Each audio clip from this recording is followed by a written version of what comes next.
সন্তান যেহেতু আল্লাহ তাআলাই দেন, ছেলেও আল্লাহ দেন, মেয়েও আল্লাহ দেন। তোমরা ছেলে হলে খুশি হবা, বিষয়টা এমন নয়। যদি সন্তান কন্যাও হয় তাহলে রাসূলুল্লাহ সাল্লাল্লাহু আলাইহি ওয়াসাল্লাম ওই কন্যার বাবাদের জন্য সুসংবাদ জানায়া দিয়েছে। শুধু তাই না, যাদের কন্যা সন্তান হবে, রাসূলুল্লাহ সাল্লাল্লাহু আলাইহি ওয়াসাল্লাম যাদের কন্যা সন্তান হবে তাদের জন্য বড় বড় তিনটা ফজিলতের কথা রাসূলুল্লাহ সাল্লাল্লাহু আলাইহি ওয়াসাল্লাম জানিয়ে দিয়েছেন। এক নাম্বার ফজিলত, কন্যা সন্তানের কারণে জাহান্নাম থেকে সে মুক্তি পাবে। 2 নাম্বার, জান্নাত লাভ করবে। 3 নাম্বার, রাসূলুল্লাহ সাল্লাল্লাহু আলাইহি ওয়াসাল্লামের সঙ্গী হয়ে যাবে। রাসূল আকরাম সাল্লাল্লাহু আলাইহি ওয়াসাল্লাম বলেন, মান ইবতুলিয়া বিশাইইম মিনাল বানাতি ফাসাবারা আলাইহিন কুন্না লাহু হিজাবাম মিনান নার। কন্যা সন্তান হলে অধৈর্য হওয়া যাবে না।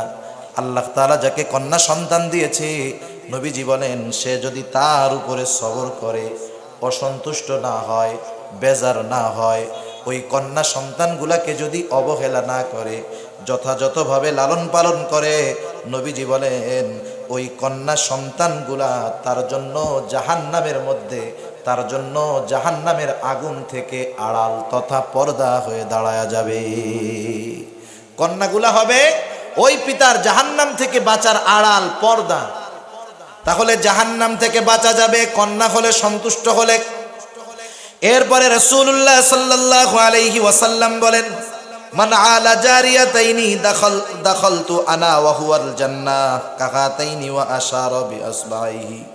নবীজি বলেন, যার 2টা কন্যা হবে, এই 2টা কন্যা যথাযথভাবে লালন পালন করবে, দিন শিখাবে, সাথে সাথে দিনদার ছেলেদের সাথে বিবাহ দিয়ে দিবে।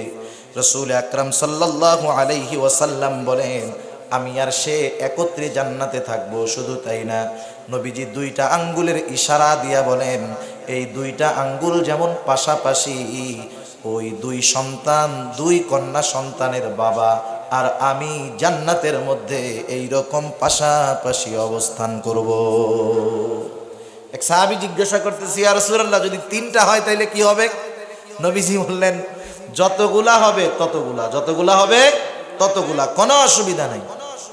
এক একটা মেয়ে আপনার জন্য এক একটা জান্নাত হতে পারে। এজন্যই রাসূলুল্লাহ সাল্লাল্লাহু আলাইহি ওয়াসাল্লামের সঙ্গী যদি হতে চাই, কারো কন্যা সন্তান যদি হয়, বেজার হব না। কারণ কন্যা সন্তানের দ্বারা পিতার জন্য বরকত হয়।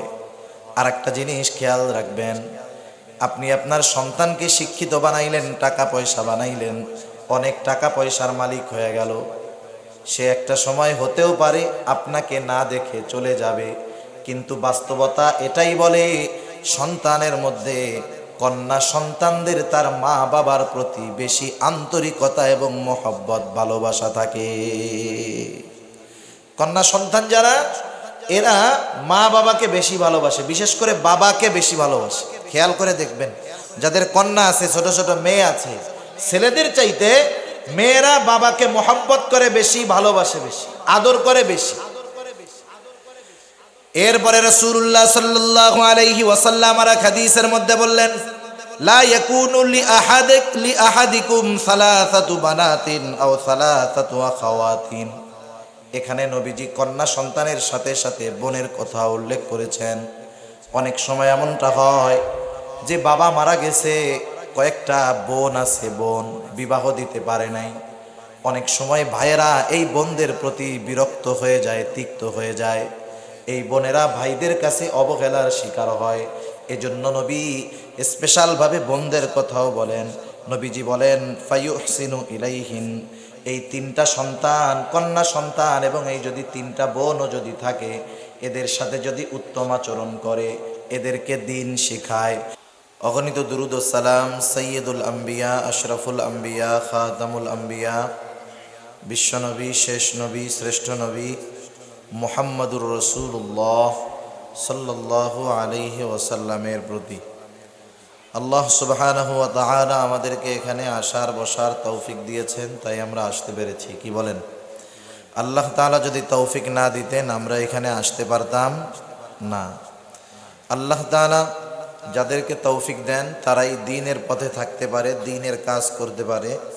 এজন্য আল্লাহ তাআলার কাছে বেশি বেশি নেকের কাজ করার তৌফিক চাওয়া।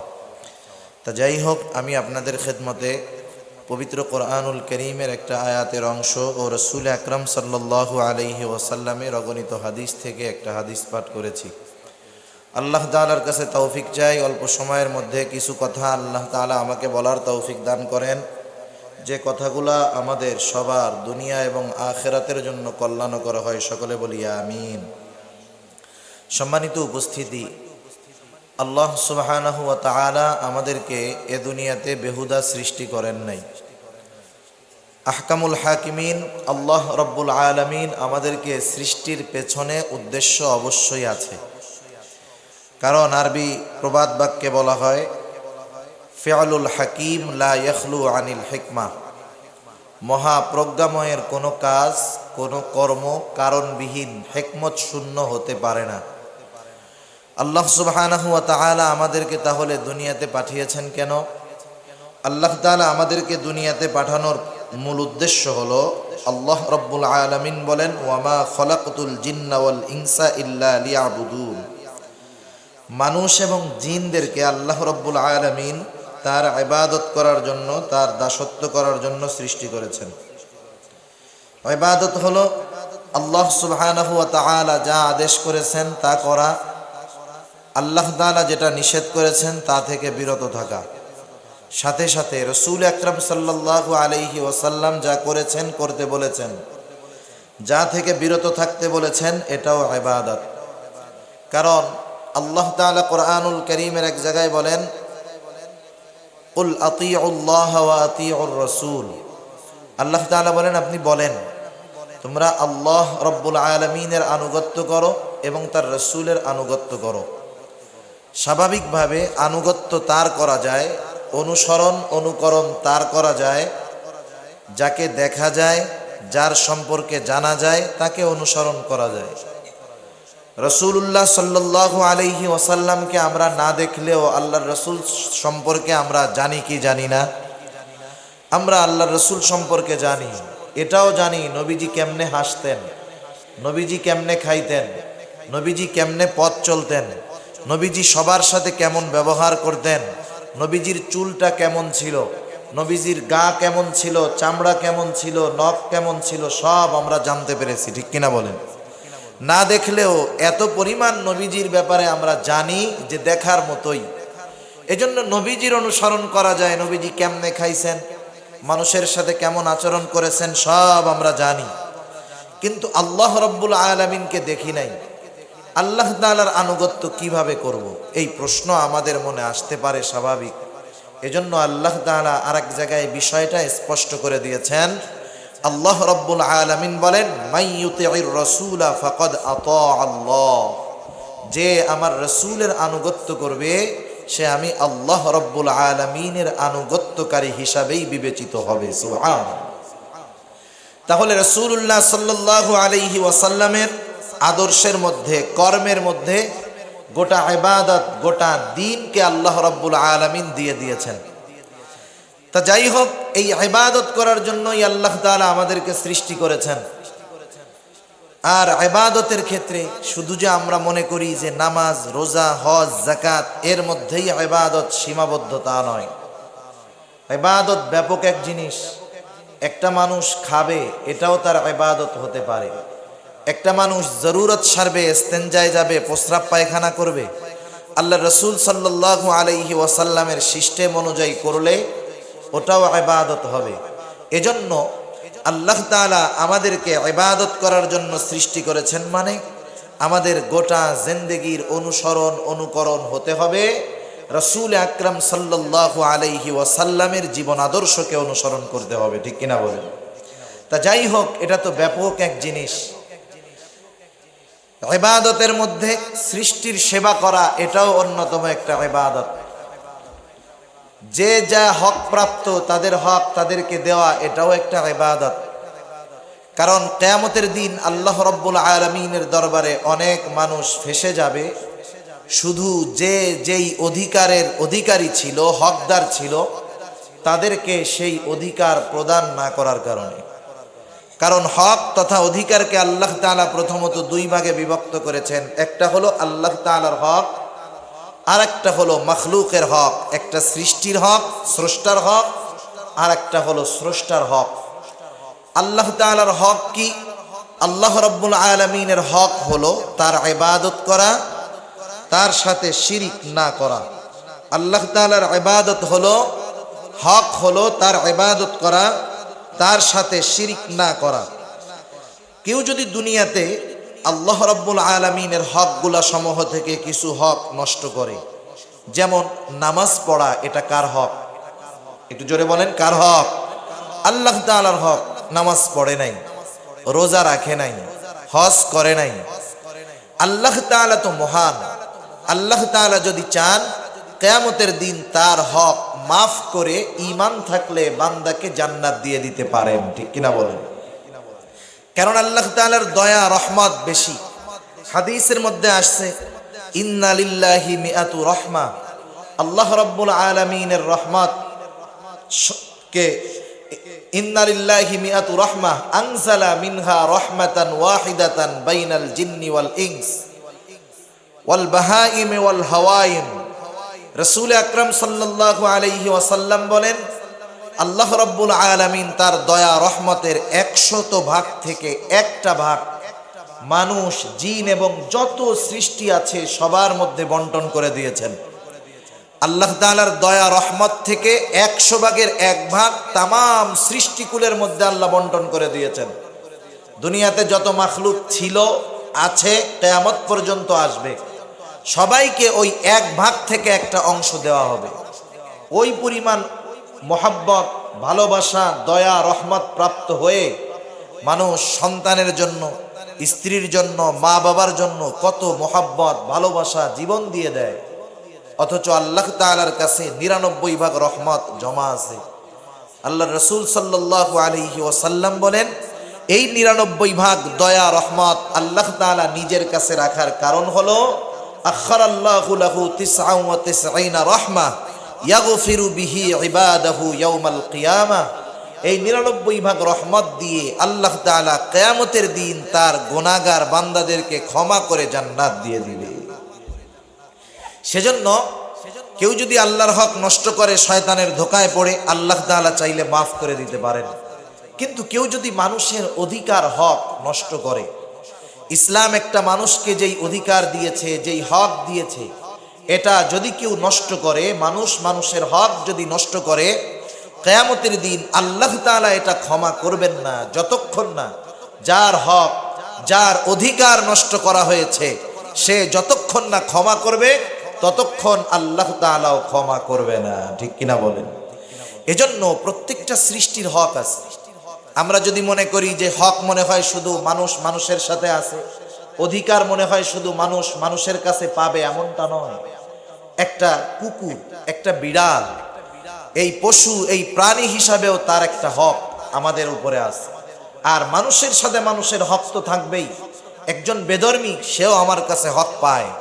একজন বেধর্মী, সে যদি আমার প্রতিবেশী হয়, বলেন তো, প্রতিবেশী হিসাবে একজন বেধর্মী আমার কাছে হক পায় কি পায় না? সে অন্য ধর্মের হওয়ার কারণে আমি তাকে কষ্ট দিতে পারবো না, আমি তার রাস্তা আটকায় দিতে পারবো না, তার বাড়িতে ময়লা ফেলতে পারবো না। বরং প্রতিবেশী হিসাবে আমাকে এই খোঁজ খবর রাখতে হবে যে সে অসুস্থ কিনা, তার কোনো কষ্ট হয় কিনা, আমার দ্বারা সে কোনো কষ্ট পাচ্ছে কিনা। সে একজন অমুসলিম হওয়ার পরেও প্রতিবেশী হিসাবে তার কিছু অধিকার আমার উপরে আছে। ইসলাম এত সুন্দর। এজন্য ইসলাম প্রত্যেকটা মানুষের যেমন পরিচয় আলাদা আলাদা আছে, অনুরূপভাবে আল্লাহ রাব্বুল আলামিন কত সুন্দর দিন আমাদেরকে দিয়েছেন যে প্রত্যেকটা মানুষের পরিচয় যেমন আলাদা আলাদা আছে, ওই রকম প্রত্যেকটা মানুষের আলাদা আলাদা অধিকার এবং হকও আছে। সুবহানাল্লাহ। যেমন সন্তান হিসাবে সন্তানের কিছু অধিকার আছে পিতার কাছে, আবার পিতামাতা কিছু অধিকার পায় সন্তানের কাছে। স্বামী হিসাবে স্ত্রীর কাছে সে কিছু অধিকার পায়, স্ত্রী হিসাবে সে কিছু অধিকার পায়। আবার সামগ্রিকভাবে পুরুষের কিছু অধিকার আছে, আবার সামগ্রিকভাবে প্রত্যেকটা নারীরও কিছু অধিকার আছে না নাই? জোরে বলেন, আছে না নাই? প্রত্যেকটা নারীরও অধিকার আছে। আজকে আমি যেই বিষয়টা নিয়ে কথা বলবো, নারীর অধিকারের বিষয় নিয়ে। কিছুদিন আগে আমাদের দেশে নারী অধিকার দিবস গেল। নারী অধিকার দিবস, কোন জিনিসের দিবস তো তখন পালন করা হয় সাধারণত যখন ওই জিনিসটার অভাব সমাজে, দেশে, রাষ্ট্রে, দুনিয়ার মধ্যে পাওয়া যায়। ঠিক কিনা বলেন? প্রকৃতপক্ষে বাস্তবতা তাই।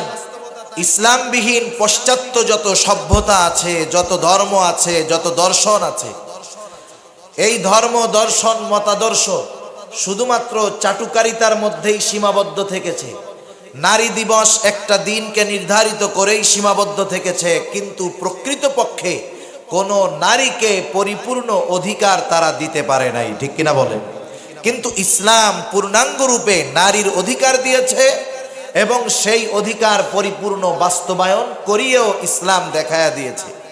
আজও যদি আমরা সেই ইসলামের দেখানো নারী অধিকার, নারীদের যেই সম্মান, তাদের যেই মর্যাদা ইসলামের আলোকে তাদেরকে প্রদান করি, তারাও যদি ইসলামী যেই অধিকার তাদেরকে দিয়েছে সেটা সানন্দে গ্রহণ করে, আজকেও দুনিয়ার বুকে ওই নারীদের পেট থেকে আহলুল্লাহ, আল্লাহওয়ালা বুজুর্গদের আবির্ভাব ঘটবে। ঠিক কিনা বলেন?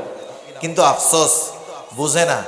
নারী অধিকার নামে সাধারণত যেই সংগঠনগুলো মা বোনদেরকে তাদের অধিকার হিসাবে যে বিষয়গুলো বুঝায়, তারা বলতে চায় একটা নারী যদি স্বামীর কথা শোনে, একটা নারী যদি ঘরের মধ্যে থাকে, একটা নারী যদি নিজেকে শালীন পোশাক পরে পর্দার মধ্যে আবৃত রাখে, তাহলে এই নারী আর স্বাধীন থাকে না, এই নারী পরাধীন হয়ে যায়। নাউজুবিল্লাহ। তারা বোঝাতে চায় যে নারীর অধিকার হলো নারী পুরুষের কাঁধে কাঁধ রেখে কাজ করবে, নারী স্বামীর কথা শুনবে না, তার যা মন চায় সে তা করবে। সে চাকরি করবে, ব্যবসা বাণিজ্য করবে, রাস্তার কাজ করবে, যেখানে মন চায় সে একাকী চলে যাবে, যদি সেটা দেশের বাইরে হোক। স্বামী দেশে থাকবে, একাকী চলে যাবে, অফিসের কলিগদের সাথে দূরে সফরে যাবে, বিভিন্ন জায়গায় পিকনিক বনভোজনে যাবে, কেউ তাকে বাধা দিবে না। এই রকম যেই নারী অর্জন করতে পেরেছে, সেই নারী তার অধিকার আদায় করতে পেরেছে। তারা বোঝাতে চায় এটা। এই ধরনের অপপ্রচেষ্টা এবং অপপ্রচারণার মাধ্যমে আমাদের সরল মনা মা বোনদেরকে তারা নিরাপত্তার বেষ্টনী থেকে বের করে গুনার পথে, ধ্বংসের পথে, অশ্লীল অশালীন কর্মকাণ্ডের পথে নিয়ে যেতে চায়। ঠিক কিনা বলেন? সেজন্য আমাদেরও দায়িত্ব মা বোনদের সামনে এই কথা তুলে ধরা যে আল্লাহ সুবহানাহু ওয়া তাআলা মা বোনদেরকে কি অধিকার দিয়েছেন। একটা সময় মা বোন নারীদের কি অবস্থা ছিল, এখন নারীদের কি পরিস্থিতি, এই বিষয়গুলা যদি আমরা তাদের সামনে তুলে ধরতে পারি, ওনারা যদি কথাগুলা শোনেন, তাহলে বুঝতে পারবে যে ইসলাম একটা নারীকে কতটুকু অধিকার দিয়েছে, কতটুকু সম্মান দিয়েছে। আগে আমরা জানবো জাহেলিয়াতের সময় নারীদের অবস্থা কি ছিল। একটা নারী অথবা একটা মেয়ের পরিচয় এক এক সময় এক একটা থাকে। একটা মেয়ে এক সময় কারো কন্যা থাকে, ঠিক না? এক সময় তার বিবাহ হয়, সে একজনের স্ত্রী হয়। এক সময় সে সন্তানের মা হয়, তার মানে এক সময় সে মা হয়। এক সময় সে মারা যায়, এরকমও হয়, বিধবা হয়ে যায়। তাহলে ইসলাম প্রত্যেকটা অবস্থায় তার জন্য কোনো সিকিউরিটি, কোনো অধিকার রেখেছে কিনা? ইসলাম কন্যা হিসাবে মেয়েদের কেমন অধিকার দিয়েছে? ইসলাম স্ত্রী হিসাবে তাদের অধিকার কেমন দিয়েছে? ইসলাম একটা নারীকে মা হিসাবে কেমন অধিকার দিয়েছে? সে যদি কখনো বিধবা হয়ে যায়, ওই বিধবা অবস্থায় ইসলাম তার জন্য কি ফ্যাসিলিটি রেখেছে? আর জাহেলিয়াতের সময় এই অবস্থাগুলায় তাদের পরিণতি কি ছিল, এটা আমাদের জানার দরকার। তাহলে বুঝে আসবে যে আসলে ইসলাম নারীকে অধিকার দিয়েছে কিনা দেয় নাই। যারা বলে ইসলাম নারীকে অধিকার দেয় নাই, এরা একদিক দিয়ে ঠিক কথা বলে। কেন বলে? কারণ ইসলাম নারীকে অধিকার দেয় নাই, শুধু অধিকার না, অগ্রাধিকার দিয়েছে। ঠিক কিনা বলেন? শুধু অধিকার দেয় নাই, অগ্রাধিকার দিয়েছে ইসলাম। এটা যারা একটু মাথাটা সজাগ রেখে শুনবে, বুঝবে, এরাই বুঝতে পারবে যে ইসলাম এদেরকে কতটা প্রাধান্য দিয়েছে, কতটা অগ্রাধিকার দিয়েছে। এখন আসেন আমরা আগে জানি যে জাহেলিয়াতের সময় কন্যা হিসাবে মেয়েদের অবস্থান সমাজে কেমন ছিল।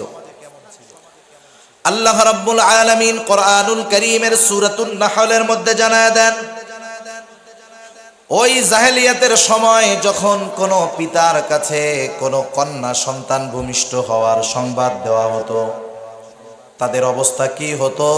আল্লাহ রাব্বুল আলামিন কোরআনুল কারীমের মধ্যে বলেন, ওয়াইদা বুশিরা আহাদুহুম বিল উনসা যাল্লা ওয়াজহুহু মুসওয়াদ্দান ওয়া হুয়া কাযীম। আল্লাহ রাব্বুল আলামিন দেখেন, কারো যদি কন্যা সন্তান হয়, আল্লাহ রাব্বুল আলামিন এখানে বললেন ওয়াইদা বুশিরা আহাদুহুম, শুধুমাত্র সন্তান হওয়ার সংবাদ এমনটা বলেন নাই। আল্লাহ রাব্বুল আলামিন বলতেছেন, যখন কাউকে কন্যা সন্তান হওয়ার সুসংবাদ দেওয়া হতো, আল্লাহ তাআলা শুধু সংবাদ বলেন নাই, সুসংবাদ বলেছে। তার মানে এইখানে একটা বিষয় আমরা জানতে পারলাম, সন্তান যদি কন্যা হয় এটা শুধু সংবাদ নয়, এটা হলো সুসংবাদ। আল্লাহ তাআলা বলেন, তাদেরকে যখন কন্যা সংবাদের সুসংবাদ দেওয়া হতো, যাল্লা ওয়াজহুহু মুসওয়াদ্দান ওয়া হুয়া কাযীম, তাদের কন্যা সংবাদের সুসংবাদ পাওয়ার পরে কন্যা সন্তানের এই সুসংবাদ তাদেরকে আনন্দিত করতো না, বরং তাদের চেহারাটা অন্ধকারে নিমজ্জিত হয়ে যেত, কালো হয়ে যেত। নিজেদেরকে তারা অপমানিত, লাঞ্ছিত, অবহেলিত হিসাবে মনে করত। কন্যা সংবাদের সংবাদ তাদেরকে চেহারা কালা বানায় দিত, অপমান বোধ জাগ্রত করে দিত। শুধু তাই না, কারো যদি কন্যা সন্তান হতো, সে লজ্জায় মানুষকে মুখ দেখাইতো না। আল্লাহ রাব্বুল আলামিন বলেন, ইয়াতাওয়ারা মিনাল কওমি মিন সুই মা বুশিরা বিহি। আল্লাহ রাব্বুল আলামিন বলেন, এই কন্যা সন্তানের সুসংবাদ তাদেরকে লুকায় রাখতো। তারা কওমের থেকে, সমাজের মানুষ থেকে নিজেদেরকে লুকায় রাখতো। আর তারা কি চিন্তা করতো? আয়ুমসিকুহু আলা হুনিন আম ইয়াদুসুহু ফিত তুরাব। তারা কন্যা সন্তানকে নিজেদের জন্য অকল্যাণকর মনে করত। তারা ফেরেশতাদেরকে কন্যা বলতো, আর আল্লাহ রাব্বুল আলামিনের জন্য তারা ওই ফেরেশতাদেরকে আল্লাহর সন্তান হিসাবে তারা সাব্যস্ত করত। চিন্তা করে দেখেন, তারা বলতো ফেরেশতারা আল্লাহর কন্যা, নাউজুবিল্লাহ বলেন।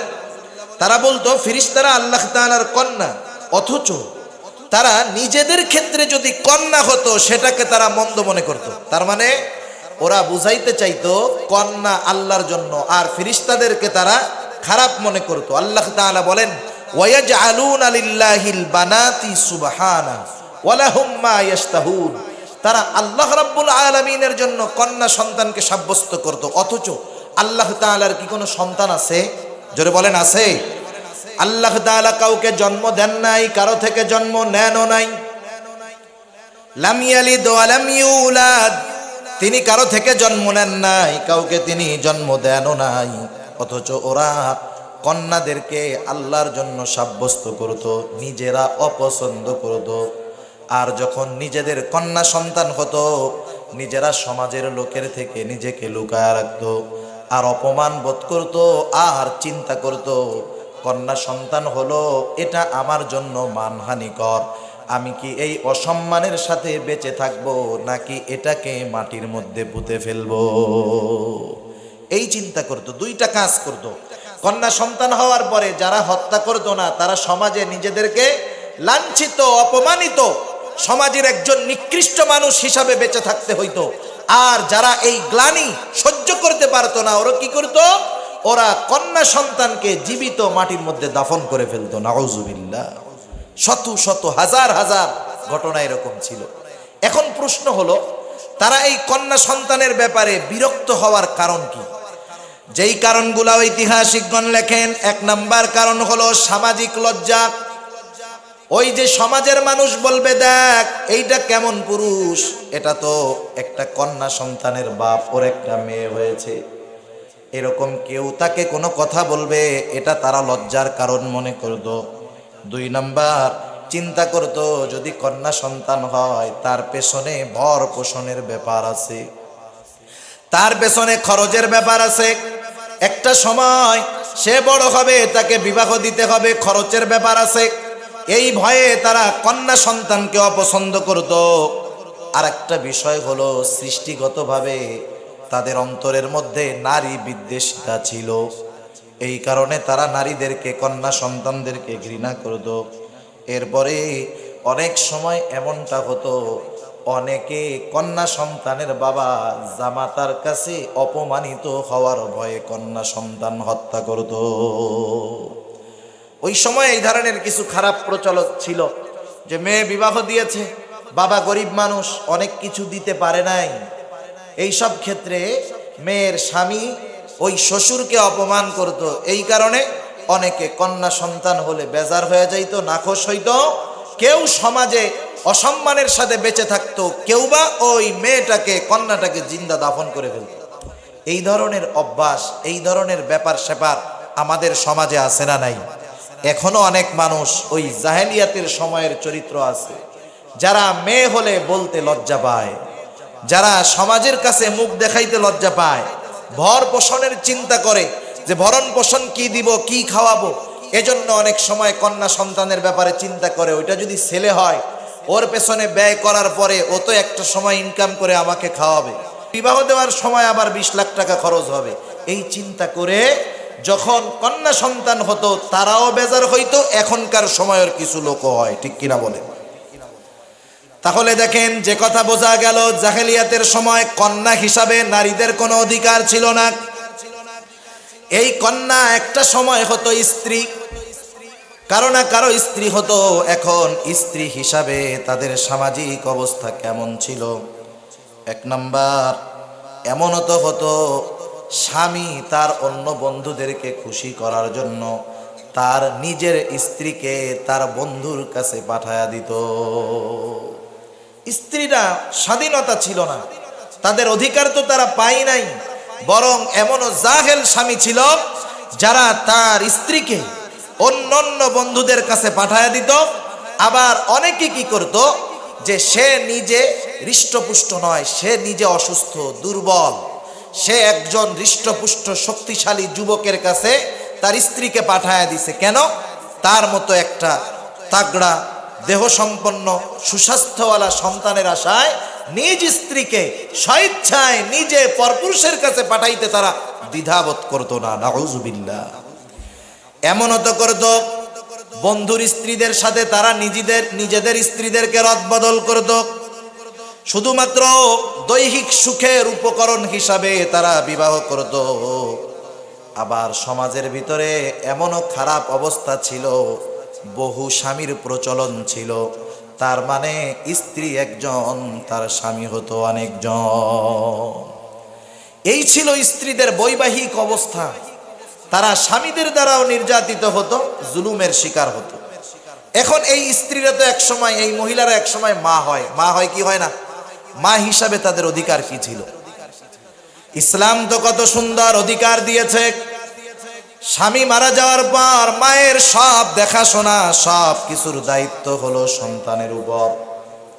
কিন্তু মা হিসাবে এমন অবস্থা ছিল তাদের জাহেলিয়াতের সময়, বাবা মারা গেছে, এখন বাবার সন্তান আছে, স্ত্রী আছে।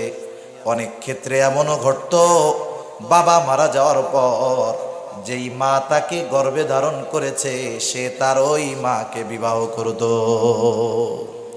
কতটা নিকৃষ্ট একটা অবস্থা ছিল মা বোনদের।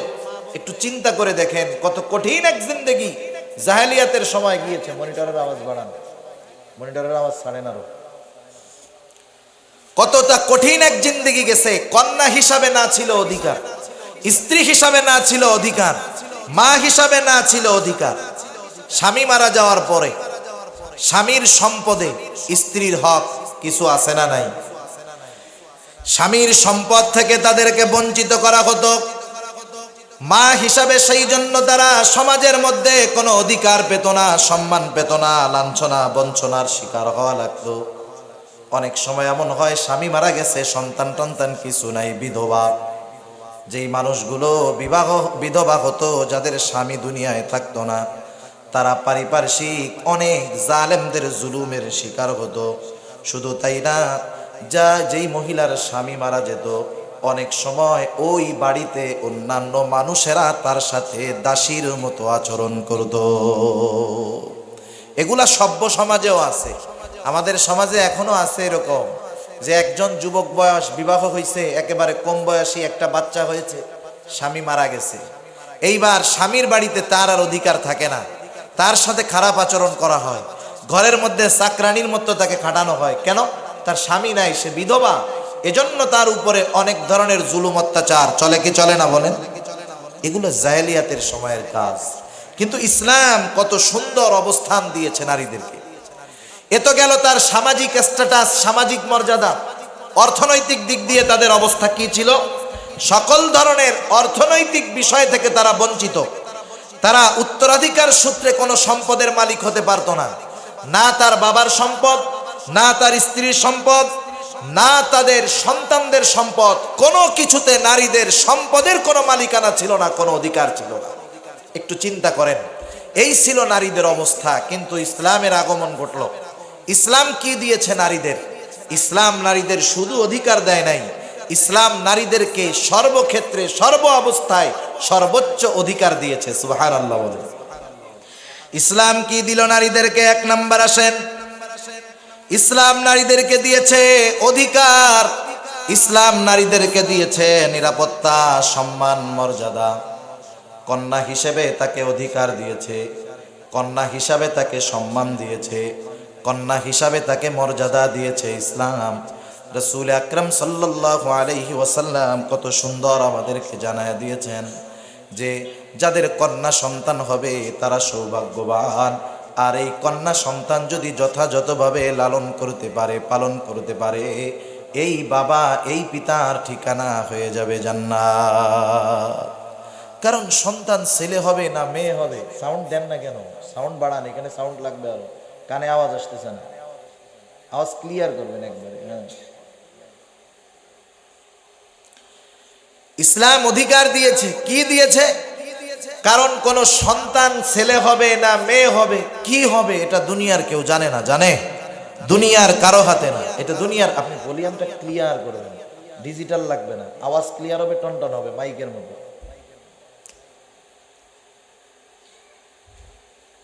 মাতৃগর্ভে ছেলে না মেয়ে এটা কেউ জানে না, একমাত্র জানে কে? দুনিয়ার কোনো প্রযুক্তিও জানে না। প্রযুক্তি আপনার সিটি স্ক্যান এর মাধ্যমে বা এক্সরের মাধ্যমে কোন সময় জানা যায় ছেলে না মেয়ে? যখন আকৃতি হয় তখন জানা যায়, এর আগ পর্যন্ত জানা যায় না। যখন তারা মাংসপিণ্ডে রূপান্তরিত থাকে, মায়ের গর্ভে থাকে, তখন পর্যন্ত বলা যায় না যে এটা ছেলে হবে না মেয়ে হবে। কিন্তু আল্লাহ তাআলা এর আগেই জানেন যে এই মাতৃগর্ভে ছেলে হবে না মেয়ে হবে। এই খবর কার কাছে আছে? আল্লাহ রাব্বুল আলামিন সেই কথাই বলেন, ইন্নাল্লাহা ইনদাহু ইলমুস সাআহ ওয়া ইউনাজ্জিলুল গায়থ ওয়া ইয়ালামু মা ফিল আরহাম। আল্লাহ রাব্বুল আলামিন জানে কোন সময় মেঘ হবে, কোন মেঘে বৃষ্টি হবে। আল্লাহ তাআলা জানেন গর্ভের মধ্যে কি আছে, সেটা ছেলে না মেয়ে, কে জানে? জোরে বলেন। দুনিয়ার কোনো নারী, দুনিয়ার কোনো পুরুষ তাদের নিজেদের ব্যক্তিগত কোনো ক্ষমতা নাই। কেউ চাইলে নিজের গর্ভের সন্তানটাকে ছেলে বানাতে পারে না, কেউ চাইলে মেয়ে বানাতে পারে না। আমাদের সমাজের মধ্যে এই একটা কুধারণা আছে, অনেকে মনে করে যে মেয়ে, বারবার মেয়ে হওয়ার জন্য মনে হয় স্ত্রী দায়ী। বিষয়টা এমন নয়। যদি মেডিকেল সায়েন্স গবেষণা করে জানায় মূলত মাতৃগর্ভে কন্যা হওয়ার পেছনে কারণটা গর্ভধারণকারিণী নারীর নয়, বরং পুরুষের। মেয়ে হওয়ার জন্য যদি কাউকে দায়ী করা হয়, দুনিয়ার কাউকে দিবে তো আল্লাহ, দুনিয়ার কাউকে যদি দায়ী করা হয়, দায়ী করা যদি বৈধ হইতো তাইলে পুরুষকে দায়ী করা যাইতো যে পুরুষের কারণে মূলত ছেলে মেয়ে হয়। কিন্তু আমাদের সমাজে কি করে, একটা মহিলার যখন পরপর কয়েকটা কন্যা সন্তান হয়, তাকে তার সাথে খারাপ আচরণ করা হয়, অনেক সময় তাকে বের করে দেওয়া হয়। একাধিক কন্যা হওয়ার কারণে কন্যাদেরকে অবহেলার দৃষ্টিতে দেখা হয়, ঠিক কিনা বলে? সেজন্য আল্লাহ তাআলা জানায় দেন এমনটা চলবে না। কারণ গর্ভের সন্তান ছেলে হবে নাকি মেয়ে হবে এটা দুনিয়ার কারো নিয়ন্ত্রণাধীন নয়, এটার নিয়ন্ত্রণ করেন যিনি, তিনি কে? আল্লাহ তাআলা সেই কথাই বলেন, ইয়াহাবু লিমান ইয়াশাউ ইনাসা ওয়া ইয়াহাবু লিমান ইয়াশাউ যুকুর। আল্লাহ রাব্বুল আলামিন বলেন, তিনি যাকে চান তাকে কন্যা দেন, যাকে চান তাকে ছেলে দেন। আবার আল্লাহ রাব্বুল আলামিন যাকে চান তাদেরকে উভয়টাই দেন, ছেলেও দেন মেয়েও দেন। আবার আল্লাহ তাআলা যাকে চান ওয়াজআলু মাইয়াশাউ আকিমা, আল্লাহ তাআলা যাকে চান তাকে আল্লাহ বন্ধাও বানায় রাখে। সেজন্য বন্ধা একটা শব্দ, আপনারা এটা চিনেন তো শব্দটা? অনেক জায়গায় বলে বাজা, কি বলে? বাজা, বন্ধা।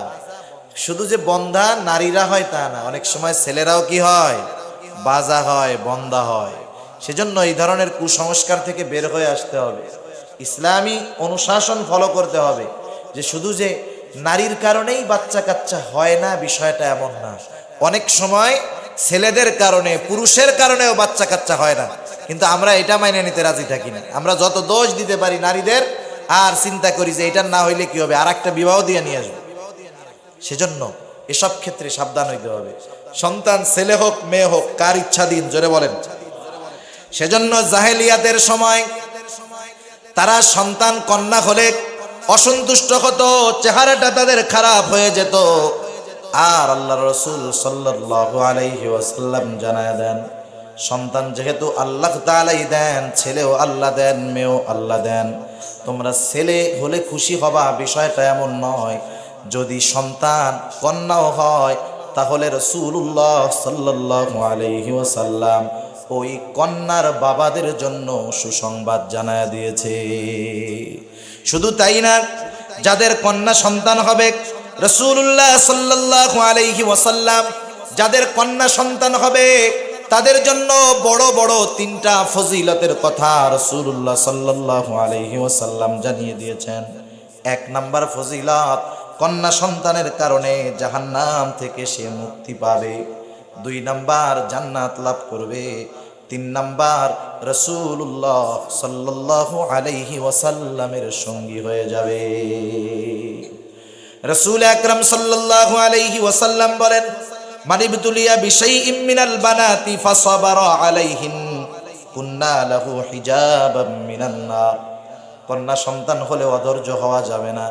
আল্লাহ তাআলা যাকে কন্যা সন্তান দিয়েছে, নবীজি বলেন, সে যদি তার উপরে সবর করে, অসন্তুষ্ট না হয়, বেজার না হয়, ওই কন্যা সন্তানগুলাকে যদি অবহেলা না করে, যথাযথভাবে লালন পালন করে, নবীজি বলেন ওই কন্যা সন্তানগুলা তার জন্য জাহান্নামের মধ্যে, তার জন্য জাহান্নামের আগুন থেকে আড়াল তথা পর্দা হয়ে দাঁড়ায়া যাবে। কন্যাগুলা হবে ওই পিতার জাহান্নাম থেকে বাঁচার আড়াল, পর্দা। তাহলে জাহান্নাম থেকে বাঁচা যাবে কন্যা হলে, সন্তুষ্ট হলে। এরপরে রাসূলুল্লাহ সাল্লাল্লাহু আলাইহি ওয়াসাল্লাম বলেন, মান আলা জারিয়াতাইনি দাখালতু আনা ওয়া হুয়াল জান্নাহ কাহাতাইনি ওয়া আশারা বিআসবাইহি।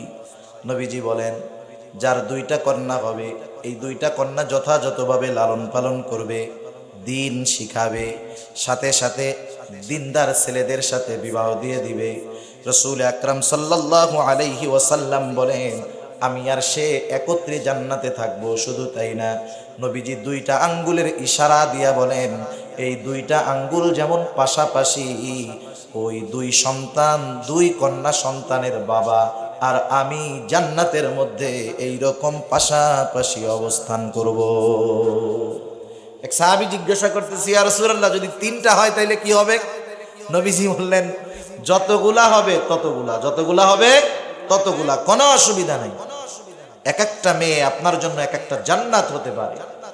এজন্যই রাসূলুল্লাহ সাল্লাল্লাহু আলাইহি ওয়াসাল্লামের সঙ্গী যদি হতে চাই, কারো কন্যা সন্তান যদি হয়, বেজার হব না, কারণ কন্যা সন্তানের দ্বারা পিতার জন্য বরকত হয়। আর একটা জিনিস খেয়াল রাখবেন, আপনি আপনার সন্তানকে শিক্ষিত বানাইলেন, টাকা পয়সা বানাইলেন, অনেক টাকা পয়সার মালিক হয়ে গেল, সে একটা সময় হতেও পারে আপনাকে না দেখে চলে যাবে। কিন্তু বাস্তবতা এটাই বলে, সন্তানের মধ্যে, কন্যা সন্তানদের তার মা বাবার প্রতি বেশি আন্তরিকতা এবং মহব্বত, ভালোবাসা থাকে। কন্যা সন্তান যারা, এরা মা বাবাকে বেশি ভালোবাসে, বিশেষ করে বাবাকে বেশি ভালোবাসে। খেয়াল করে দেখবেন, যাদের কন্যা আছে, ছোট ছোট মেয়ে আছে, ছেলেদের চাইতে মেয়েরা বাবাকে মোহাব্বত করে বেশি, ভালোবাসে বেশি, আদর করে বেশি। এরপরে রাসূলুল্লাহ সাল্লাল্লাহু আলাইহি ওয়াসাল্লাম আর হাদিসের মধ্যে বললেন, লা ইয়াকুনু লি আহাদিকুম সালাসাতু বানাতিন আও সালাসাতু আখাওয়াতিন। এখানে নবীজি কন্যা সন্তানের সাথে সাথে বোনের কথা উল্লেখ করেছেন। অনেক সময় এমনটা হয় যে বাবা মারা গেছে, কয়েকটা বোন আছে, বোন বিবাহ দিতে পারে নাই। অনেক সময় ভাইয়েরা এই বোনদের প্রতি বিরক্ত হয়ে যায়, তিক্ত হয়ে যায়। এই বোনেরা ভাইদের কাছে অবহেলার শিকার হয়। এজন্য নবী স্পেশালভাবে বোনদের কথাও বলেন। নবীজি বলেন, ফায়ুহসিনু ইলাইহিন, এই তিনটা সন্তান, কন্যা সন্তান এবং এই যদি তিনটা বোনও যদি থাকে, এদের সাথে যদি উত্তম আচরণ করে, এদেরকে দিন শেখায়, এদেরকে দিনদার পাত্রের হাতে অর্পণ করে দেয়, রাসূলুল্লাহ সাল্লাল্লাহু আলাইহি ওয়াসাল্লাম বলেন, ইল্লা দাখালাল জান্নাহ। এই যে কাজগুলা সে করলো, এর বিনিময়ে কিছুই হতে পারে না, তবে কি হবে? শুধুমাত্র জান্নাত। তিনটা কন্যা সন্তান হয়েছে, তিনটা বোন আছে, দুইটা বোন আছে, একটা বোন আছে, এদের সাথে ভালো আচরণ করে যদি এদেরকে একটা দিনদার পাত্রের হাতে তুলে দেওয়া যায়, নবীজি বলেন এই কর্মের প্রতিদান জান্নাত ব্যতীত কোনো কিছুই হতে পারে না। সুবহান। একটু চিন্তা করে দেখেন, জাহেলিয়াতের সময় কন্যা হলে কত বিরক্ত হতো তারা, রাগ হতো, লজ্জিত হতো। অথচ আল্লাহর রাসূল সাল্লাল্লাহু আলাইহি ওয়াসাল্লাম জানিয়ে দিলেন, কন্যা হলে বিরক্ত হয়েও না, এই কন্যার যথাযথ লালন পালন করো। এই কন্যা তোমার জাহান্নাম থেকে বাঁচার কারণ হবে, এই কন্যা তোমার জান্নাতে যাওয়ার কারণ হবে, এই কন্যা তোমার নবীর সাথে অবস্থান করার কারণ হবে। সুবহান। সেজন্য কন্যা হিসাবে, সন্তান হিসাবে ইসলাম কন্যা সন্তানদেরকে সর্বপ্রথম এবং সবচাইতে বেশি অগ্রাধিকার দিয়েছে। এবার আসুন, এই কন্যাটাই একটা সময় কারো না কারো স্ত্রী হবে। জাহেলিয়াতের সময় স্ত্রীদের সাথে কেমন খারাপ আচরণ করা হতো, কিন্তু ইসলাম স্ত্রী হিসাবে তার কতটুকু অধিকার দিয়েছে, স্বামীর জন্য কি করণীয়, কত সুন্দর ইসলাম স্ত্রীর মৌলিক চাহিদা সহ তার নিরাপত্তা, তার ঈমানি নিরাপত্তা, দৈহিক নিরাপত্তা, অর্থনৈতিক নিরাপত্তা, সকল ধরনের নিরাপত্তার ব্যবস্থা করার জন্য স্বামীর উপরে আল্লাহ রাব্বুল আলামিন এই দায়িত্ব দিয়ে দিয়েছে। সে তার সকল প্রকার মৌলিক বিষয়াদি পূরণ করবে, সে যেই জায়গাটায় থাকবে থাকার জায়গার নিরাপত্তার ব্যবস্থা করবে, এ টু জেড তার সকল দেখা শোনা সব কিছুর ব্যবস্থাপনা স্বামীকে করতে হবে। সে ঘরের রানী হিসাবে থাকবে, ঠিক কিনা বলে? কিন্তু আমাদেরকে যারা নারী অধিকার শেখাতে চায়, এরা বলে যে ইসলাম নারীকে ঘর বন্দি করে ফেলছে। না না, ইসলাম নারীকে রানীর মর্যাদা দিয়েছে। যারা ইসলাম বুঝে এরা কখনো ওই দুষ্টু নারীবাদীদের ফাঁদে কখনো পা দিবে না, ঠিক কিনা বলেন? সেজন্য দেখেন, ইসলাম মৌলিক চাহিদা সহ সকল নিরাপত্তা, শুধু তাই নয়, তার সাথে সদাচরণ, ভালো ব্যবহার, তার খাদ্য, বস্ত্র, চিকিৎসা, এই সব কিছুর ব্যবস্থাপনার দায়িত্ব স্বামীর উপরে অর্পিত করে দিল। শুধু তাই না, স্বামী স্ত্রী তার জন্য থাকার ভালো ব্যবস্থা করবে, আচরণ ভালোভাবে করবে। আল্লাহ রাব্বুল আলামিন বলেন, ওয়াশিরুহুন্না বিল মারুফ, তাদের সাথে উত্তম ব্যবহার, উত্তম আচরণ, সদাচরণ করার আদেশ আল্লাহ রাব্বুল আলামিন দিয়ে দিয়েছে। অনেক ক্ষেত্রে মানুষ বোঝে না, মানুষ বিবাহ করে কেন? অনেকে বিবাহের কারণ হিসাবে বলে, আমি বিবাহ করতেছি, আমি তো বাড়ি থাকি না, আমার বাড়িতে লোকজন দেখার কেউ নাই, এইগুলো দেখাশোনা কে করবে? এই জন্য বিয়া করে আমি বউ বাড়ি রেখে শহরে চাকরি করি। তার মানে সে বিবাহ করছে কেন? তার এই গোলামবান্দি কাজে খাটানোর জন্য। ঘরে কাজের লোক নাই, এই জন্য বিবাহ করছে। বিষয়টা এমন নয়। আপনি বিবাহ এই উদ্দেশ্যে করতে পারেন না, বিবাহের উদ্দেশ্য আলাদা আছে।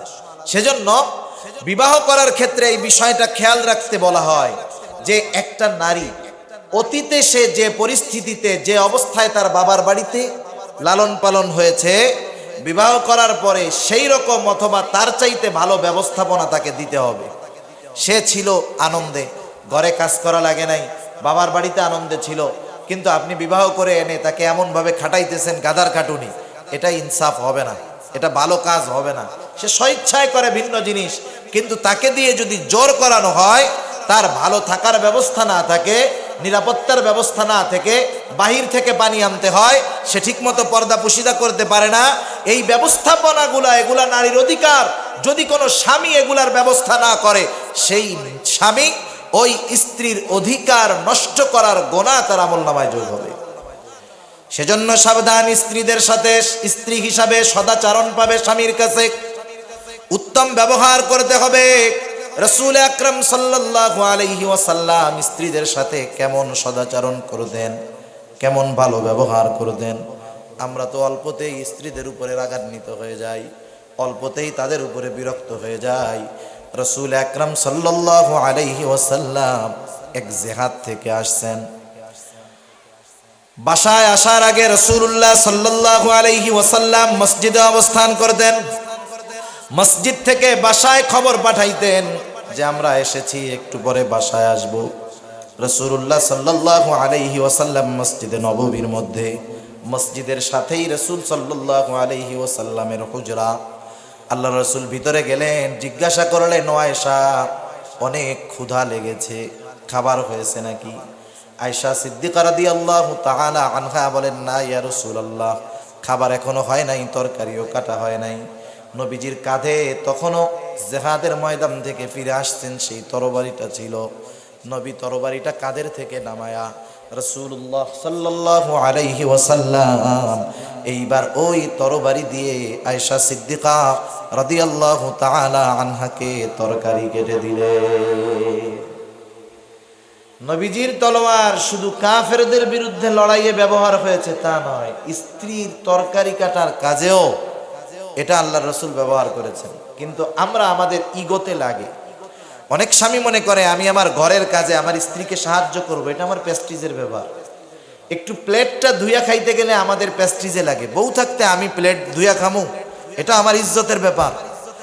স্ত্রী একটু সন্তানদের দেখাশোনা করতেছে, বলতেছে ভাতটা একটু দেখেন তো, তরকারিটা একটু নাড়া দিয়েন তো, যদি বলে আমি আমার ইগোতে লাগায়া দেই যে কত বড় সাহস, আমার খাইয়া আমার পইরা আমারে ভাত দেখতে কয়, আমারে তরকারি দেখতে বলে। অথচ এটা রাসূলের আদর্শ নয়, বরং রাসূলুল্লাহ সাল্লাল্লাহু আলাইহি ওয়াসাল্লাম ঘরের কাজে স্ত্রীদেরকে সহযোগিতা করতেন, সাহায্য করতেন। আরে এটা আমাদেরও করা উচিত ছিল, কিন্তু আমরা সমাজের লোক কথার ভয়ে এই কাজ করি। কারণ আপনাদের এলাকা, আমাদের এলাকার কোনো মানুষ যদি জানে যে এই লোকটা ঘরের মধ্যে স্ত্রীর তরকারি কেটে দেয়, বাইরের মানুষ বলবে দেখ এটা বউয়ের গোলাম। কি বলবে? বউয়ের গোলাম, বউয়ের তরকারি কেটে দেয়, এই করে দেয়, সেই করে দেয়। খবরদার, মানুষের কথা দিয়ে দিন চলবে না। আপনার পরিবারে যদি অশান্তি হয়, মানুষ শান্তি দিতে পারবে না, ওরা আরো ঘি ঢেলে অশান্তি সৃষ্টি করতে পারবে, ঠিক কিনা বলেন? এজন্য আপনি যদি স্ত্রীদের প্রতি একটু সৌহার্দ্যপূর্ণ আচরণ করেন, একটু আন্তরিক হন, মেয়েদেরকে আল্লাহ ওইভাবে সৃষ্টি করেছে, আপনি এক কদম তার প্রতি আন্তরিক হবেন, সে 10 কদম আপনার প্রতি আন্তরিক হবে। আপনি তার সাথে একটু তেড়ামি করবেন, আপনি 1 ডিগ্রি করবেন, ও 90 ডিগ্রি বাঁকা হয়ে বসে থাকবে, ঠিক কিনা বলেন?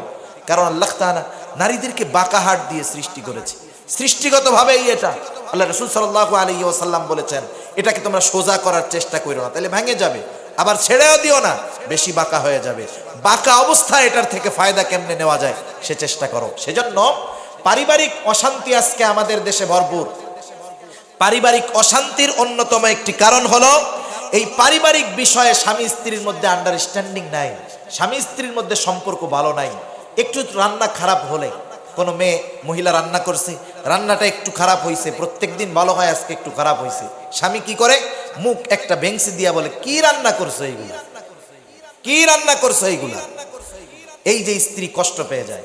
আপনি যদি ওই কষ্টটুকু চাপায় রাখতে পারতেন, একটু খারাপ লাগছে, থাক আজকে না হয় লাগছে, বেচারি তো প্রত্যেক দিন রান্না করে, আপনি যদি কিছু নাও বলতেন, সে যদি জিজ্ঞাসা করতো কেমন হয়েছে, আপনি বলছেন ভালো হয়েছে, সে নিজে যখন খেয়ে দেখতো খাবারটা খারাপ হয়েছে, সে আইসা হাসি মুখে আপনার কাছে তখন বলতো যে আপনি ওই সময় মিথ্যা কথা বলছেন, তরকারিটা খারাপ হয়েছে, আপনি কর নাই। সে আপনার প্রতি আরো আন্তরিক হতো, দুর্বল হতো, মোহাব্বত হতো, ভালোবাসা বাড়তো। সেজন্য স্ত্রীদের কিছু অধিকার আছে। আল্লাহ রাসূল সাল্লাল্লাহু আলাইহি ওয়াসাল্লাম স্ত্রীদেরকে ঘরের কাজে সহযোগিতা করেছে। অনেক মেহমান আসছে, আমার বাড়িতে মেহমান তো আমার আসে, স্ত্রীর খুব কমই আসে, কিন্তু আমার বেশি মেহমান আসে। আমি যদি ওই সময় তাকে একটু সহযোগিতা করি, ঘরে কাজের লোক রাখতে পারি নাই, সামর্থ্য নাই, আমি তার একটু প্লেট ধুয়ে দিলাম, বাটি ধুয়ে দিলাম, দেখবেন কোন স্ত্রী স্বামী এইটা করুক এটা সে পছন্দ করে না, চায় না, কিন্তু এরপরেও যদি সে নিজের থেকে করে, স্ত্রী স্বামীর প্রতি আন্তরিক হবে। আমি আল্লাহ রসুলের সুন্নাহ আদায় করব, আর স্ত্রী আমার প্রতি আন্তরিক হবে, মহব্বত হবে, পারিবারিক শান্তি, সমৃদ্ধি এবং মহব্বত, ভালোবাসা বাড়বে। ঠিক কিনা বলো? সেজন্য স্ত্রী হিসাবে ইসলাম তাদের অধিকার দিয়েছে।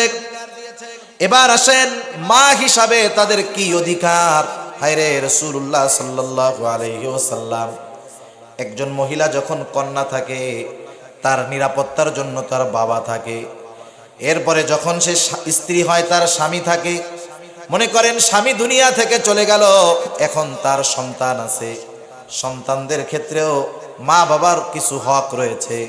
এখন এই মা সন্তানদের কাছে কি মা হিসাবে কি অধিকার তার রয়েছে, রাসূল আকরাম সাল্লাল্লাহু আলাইহি ওয়াসাল্লাম কেমন অধিকার দিয়েছেন। আল্লাহ রাব্বুল আলামিন অধিকারের ক্ষেত্রে মায়ের অধিকারকে প্রাধান্য দিয়েছেন। রাসূলুল্লাহ সাল্লাল্লাহু আলাইহি ওয়াসাল্লাম মায়ের অধিকারকে প্রাধান্য দিয়েছেন। আল্লাহ রাব্বুল আলামিন বলেন, ওয়াসাইনাল ইনসানা বিওয়ালিদাইহি হামালাতহু উম্মুহু ওয়াহনান আলা ওয়াহন। আল্লাহ রাব্বুল আলামিন তামাম দুনিয়ার মানুষদেরকে ওসিয়ত করতেছেন, আর আল্লাহ তাআলা যেটা ওসিয়ত করেন সেটা চূড়ান্ত আদেশ হয়ে যায়। আল্লাহ তাআলা বলেন, ওয়াসাইনাল ইনসানা বিওয়ালিদাইহি। আল্লাহ রাব্বুল আলামিন বলেন, আমি তামাম দুনিয়ার মানুষদেরকে তার মা বাবার ব্যাপারে ওসিয়ত করতেছি। কি ওসিয়ত? তাদের সাথে এক নম্বরে সদাচরণ করবে। আর এক জায়গায় আল্লাহ তাআলা বলেন, ওয়াসাইনাল ইনসানা বিওয়ালিদাইহি ইহসানা। মা বাবার সাথে সদাচরণ করবে, স্পেশাল ভাবে মায়ের সাথে বেশি সদাচরণ করবে। কারণ কি? হামালাতহু উম্মুহু ওয়াহনান আলা ওয়াহন। কারণ সে কষ্টের উপরে কষ্ট সহ্য করে তাকে গর্ভধারণ করেছে। একজন গর্ভধারণকারিণী মহিলা, ওই সন্তান যখন তার পেটে থাকে তার কত রকমের কষ্ট হয়, এটা একজন মহিলা ছাড়া পুরুষ এটা অনুভব করতে পারবে না। প্রাথমিক দিক সে খাইতে পারে না, ঘুমাতে পারে না, নড়াচড়া করতে পারে না। বাচ্চা যখন পেটের মধ্যে বড় হয় অনেক জোরে লাথি মারে, নড়াচড়া করে, এটা যে কত কষ্টের বিষয় এটা একজন মা ছাড়া বুঝবে না।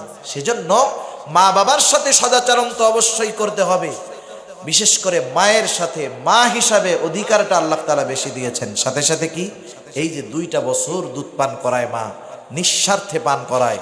ওই সময় ওই সন্তানের খাওয়ার মতো কোনো কিছু ছিল না, তার শরীরের সাথে অ্যাডজাস্ট করে এমন কিছু বাজারে পাওয়া যাইতো না, কিন্তু আল্লাহ তাআলা মায়ের স্তনে তার জন্য উপযোগী করে দুধ দিয়েছেন। আর মা ধৈর্যের সাথে তাকে লালন পালন করছে। শত ব্যস্ততা, শত কষ্ট সব কিছু উপেক্ষা করে সন্তান যখন ক্ষুধার জন্য কান্নাকাটি করেছে, সব ব্যস্ততাকে ফেলে মা সন্তানকে আগে দুধ পান করাতে আসছে। ঠিক কিনা বলেন? সেজন্য মা হিসাবে নারীদের অধিকার ইসলাম বেশি দিয়েছে। রাসূল আকরাম সাল্লাল্লাহু আলাইহি ওয়াসাল্লামের কাছে একজন মানুষ আসছে। হযরত আবু হুরায়রা রাদিয়াল্লাহু তাআলা আনহু হতে বর্ণিত, তিনি বলেন, একজন মানুষ রাসূল আকরাম সাল্লাল্লাহু আলাইহি ওয়াসাল্লামের কাছে এসে বলল, ইয়া রাসূলুল্লাহ, উত্তম আচরণের ব্যাপারে আমার কাছে সবচাইতে বেশি হকদার কে? রাসূল আকরাম সাল্লাল্লাহু আলাইহি ওয়াসাল্লাম বললেন, তোমার মা। লোকটা আবার জিজ্ঞাসা করলো, ইয়া রাসূলুল্লাহ, এরপরে কে? আল্লাহর রাসূল সাল্লাল্লাহু আলাইহি ওয়াসাল্লাম বললেন, তোমার মা। এরপরে লোকটা আবার জিজ্ঞাসা করলো, এরপর কে? রাসূল সাল্লাল্লাহু আলাইহি ওয়াসাল্লাম তৃতীয়বারও বললেন, তোমার মা। এরপরে লোকটা যখন বলল এরপরে কে, বললেন, তোমার পিতা এবং অন্যান্য যারা আছে তারা। তাহলে আমার জিন্দেগির উত্তম আচরণ, খেদমত সব কিছুকে যদি আমি 4 ভাগ করি, তার 3 ভাগের অধিকার হলো আমার মার। সুবহানাল্লাহ বলে, বাকি 1 ভাগ পাবে সবাই। ইসলাম এমন অধিকার দিয়েছে মা হিসাবে একজন নারীকে, অথচ তারা বুঝে না। এরপরে আসেন বিধবা হিসাবে। কেউ যদি বিধবা হয়ে যায়, তার সন্তান নাই দেখাশোনা করার মতো, স্বামী তো নাই, সেজন্যই বিধবা। জাহেলিয়াতের সময় এই বিধবা নারীগুলা খুব বিপদের মধ্যে ছিল। তারা না পারতো স্বামীর বাড়ি ছাড়তে, আবার যদি বাবার বাড়িতে যাইতো ওইখানেও বাবা না থাকলে বাবাও খারাপ মনে করতো, ভাইরা তো খুব খারাপ চোখে দেখতো। কিন্তু ইসলামের সিস্টেম এইটা না। ইসলাম কত দায়িত্ববোধ দিয়েছে নারীদের ব্যাপারে আমাদের। এক নাম্বার, যখন কেউ কন্যা থাকে, কন্যা হিসাবে তার দায়িত্ব লালন পালন করার সকল দায়িত্ব থাকে তার বাবার। কোন পর্যন্ত? যতক্ষণ না সে একজন উপযুক্ত দিনদার পাত্রের হাতে মেয়েটাকে তুলে দেয়। এইবার যখন বাবা একজন দিনদার যোগ্য পাত্রের হাতে মেয়েটাকে তুলে দিল, সে একজনের স্ত্রী হলো। এখন ওই স্বামীর দায়িত্ব হলো পরিপূর্ণ দ্বীনের উপরে চলতে, এবং তার যেই হক আছে, অধিকার আছে, এগুলা পরিপূর্ণভাবে স্বামী পূরণ করবে। এখন স্বামী দুনিয়া থেকে চলে গেল, এখন তার সন্তানদের উপরে আল্লাহ রব্বুল আলামিন আদেশ করে দিয়েছেন, রাসূল সাল্লাল্লাহু আলাইহি ওয়াসাল্লাম বলে দিয়েছেন, খবরদার, মায়ের অধিকার সর্বাগ্রে, সর্বপ্রথম। তাহলে একটা মহিলা সে কন্যা হিসাবে বাবার অধীনে থাকে, পূরণ করে বাবা। স্ত্রী হওয়ার পরে তার সব প্রয়োজনীয়তা মিটায় তার স্বামী। মা হবার পরে তার সমস্ত কিছু পূরণ করে তার সন্তান। যদি কোনো সময় এমন হয় যে একজন মেয়ে বিবাহ হলো, বিবাহের পরে স্বামী মারা গেল, এখন সে বিধবা, তার সন্তান হয় নাই। অথবা এমন হয়েছে যে মেয়েটার বিবাহ হয়েছে, স্বামীর সাথে বনাবনি হয় নাই, ছাড়াছাড়ি হয়ে গেছে। হতে পারে কি পারে না? এটা আমাদের সমাজের একটা খারাপ অভ্যাস আছে। স্বামী স্ত্রীর মধ্যে যদি কখনো বিচ্ছেদ ঘটে, এটা কেউ কখনো কামনা করে না, যদিও ঘটে, আমরা সব সময় নারীদেরকে দোষারোপ করি। আমরা মনে করি এই সংসার বিচ্ছেদের মধ্যে দায়ী একমাত্র নারী। কিন্তু এমনটাও তো হতে পারে যেই পুরুষটার সাথে ভালো ভেবে বিবাহ দেওয়া হয়েছিল, সেই পুরুষটার ক্যারেক্টার ভালো না, সে মাদকাসক্ত, সে চারিত্রিক দিক দিয়ে খারাপ, দিনদারি নাই, বদ্দিনী ভরা। অথচ এমনও হতে পারে ওই স্বামী ওই মেয়েটাকে গুনার পথে যেতে বলে, পার্টিতে যেতে বলে, বন্ধুদের সামনে যেতে বলে। এই কারণে কন্যা তার দিনকে হেফাজত করার জন্য সেই স্বামীর সাথে সম্পর্ক ত্যাগ করার চেষ্টা করেছে। হতে পারে সে দিনের জন্য বিবাহ বিচ্ছেদ ঘটেছে, হতে পারে। কিন্তু আমরা আমাদের সামাজিক যেই অন্ধতা আমাদের মধ্যে আছে, আমরা মনে করি যে বিবাহ বিচ্ছেদ হওয়ার জন্য মনে হয় শুধু মেয়েরাই দায়ী। এই এক চোখা চিন্তা থেকে আমাদেরকে বাইর হয়ে আসতে হবে। মনে করেন হতে পারে একটা বোন স্বামীর সাথে তার বনাবনি হয় নাই, খারাপ, এখন ছাড়াছাড়ি হয়েছে, তালাক হয়েছে, সে এখন আছে বাবার বাড়ি, ঠিক কিনা? এই যে বিবাহ বিচ্ছেদ হলো, খারাপ স্বামীর ঘর থেকে আবার বাবার ঘরে আসলো, অনেকে এই সময় নিজের মেয়েটাকে ভালো চোখে দেখে না। ওই বিবাহের আগে কন্যার উপরে যেমন যত্ন নিত, এখন বিধবা হয়ে আসছে, ছাড়াছাড়ি হয়ে গেছে, আসছে, আগের মতো আচরণ করে না। কিন্তু ইসলামে সুযোগ দেয় নাই।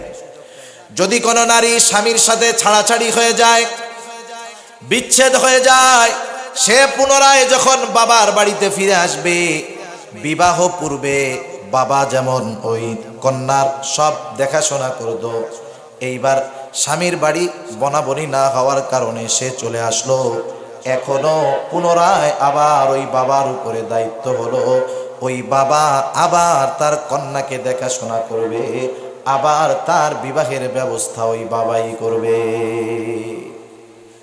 যদি বাবা না থাকে, অনেক সময় ভাইরা খারাপ আচরণ করে, এ সুযোগ নাই। ওই বোন বিধবা হয়েছে, ছাড়াছাড়ি হয়ে গেছে, তালাক প্রাপ্তা, তার সাথে সদাচরণ করতে হবে, ভালো ব্যবহার করতে হবে, পুনরায় দিনদার একটা পুরুষের সাথে বিবাহের বন্দোবস্ত করতে হবে। এটা ছিল তার অধিকার। অথচ দেখেন নারীর যেইটা অধিকার, সেটাও প্রদান করার ক্ষেত্রে অনেক সময় আমরা বড় উদাসীন হয়ে যাই।